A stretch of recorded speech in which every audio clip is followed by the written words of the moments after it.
दर्शक जो mutual fund में निवेश करते हैं और देखिए ऐसे तमाम लोग हैं जो छोटे छोटे निवेश भी म्यूचुअल फंड में करते हैं। मुझे दफ्तर में कई सारे लोग मिलते हैं, कोई मेकअप टीम में है, कोई टेक्निकल टीम में है, वो पूछता है कि क्या करना चाहिए, बाजार अभी क्या लग रहा है यहाँ से हमारे एसआईपी है तो हम क्या करें। अच्छा, नवंबर के जो एमफे के आंकड़े आए, 39 लाख एसआईपी रुकने की खबर आई।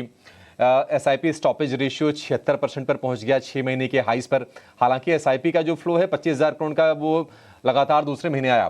तो इसको जरा ये सिनेरियो को समझाइए, किस तरह से देखना चाहिए इन आंकड़ों को। और मेरे सर, अगर किसी को अगर एसआईपी अभी शुरू करना हो, क्या ये सही वक्त है? वैसे तो बाजार को टाइम नहीं करना चाहिए, इस थियरी से हम वाकिफ हैं, लेकिन क्या माहौल अभी ठीक है बाजार का?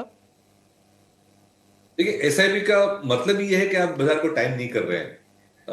तो इसके लिए कोई अच्छा या बुरा टाइम होता ही नहीं है।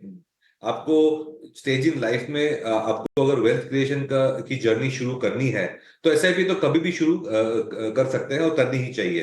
क्योंकि the whole idea of SIP कि हम मार्केट लेवल को ना देखें लेकिन लॉन्ग टर्म में एक वेल्थ क्रिएशन हो जाएगी इफ यू इन्वेस्ट रेगुलरली। तो that's the whole concept of SIP.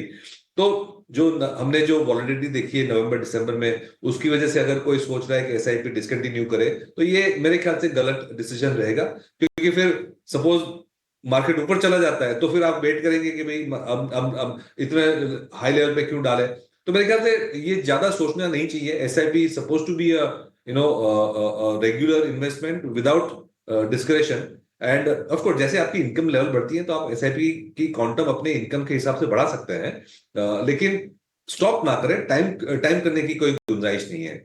Question इसके रिलेटेड ही है, ब्रॉडर मार्केट से 2025 के लिए कौन से बड़े थीम्स और सेक्टर्स आपको लगता है कि आउट परफॉर्म कर सकते हैं? ट्रस्ट म्यूचुअल फंड का हमेशा से लॉन्ग टर्म इन्वेस्टमेंट पर फोकस रहा है, तो कौन से बड़े थीम्स और सेक्टर्स आपको लगता है कि अगले से 3 से 5 साल में आउट परफॉर्म कर सकते हैं?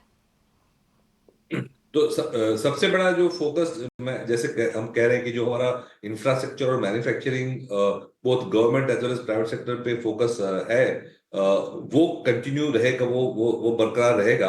तो उसका मतलब जो सारी इन्वेस्टमेंट लिंक थीम्स है, whether it is construction, capital goods, infrastructure, utilities, renewables, defence, railway, जो फिजिकल एसेट क्रिएशन मैन्युफैक्चरिंग के लिंक सेगमेंट्स है, वो हमें फोकस करना ही पड़ेगा। गवर्नमेंट भी कर रही है, प्राइवेट सेक्टर भी कर रहे हैं, लेकिन बहुत ज्यादा काम इसमें करना है क्योंकि यही जो सेगमेंट्स है जो हमें जॉब क्रिएशन देंगे। तो ये एक थीम तो बिल्कुल हमेशा के लिए रहेगा, नेक्स्ट 3 या 5 साल के लिए।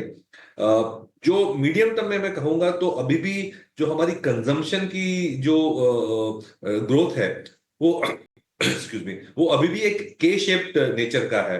के शेप मीन्स जो ऊपर का जो वर्ग है, ऊपर के जो प्रीमियम जो लेवल है, वहां पे कंजम्पशन अभी भी ज्यादा हो रही है। नीचे जो है वो कंजम्पशन अभी जो ग्रोथ है वो कम हो रही है। इसका मतलब ये है कि जो कोविड के बाद का जो डैमेज हुआ था गरीब गरीब वर्ग में, वो अभी तक फुल्ली रिकवर नहीं हुआ है। और उसकी वजह से हम ये भी देख रहे हैं कि गवर्नमेंट, स्टेट गवर्नमेंट्स ने काफी सारी जो योजनाएं दी हैं, लाड़की बहन एक्सेट्रा, वो बेसिकली वो स्ट्रेस को कम करने के लिए योजना है। तो मेरे ख्याल से कंजम्पशन में अभी भी हम प्रीमियम सेगमेंट पे ही फोकस कर रहे हैं। और मेरे ख्याल से नीचे का वर्ग जब रिकवर करेगा, तब नीचे की जो कंजम्पशन क्लासेस हैं वो रिकवर करेंगी, तब भी प्रीमियम में तो हमेशा मेरे ख्याल से कंसिस्टेंसी रहेगी।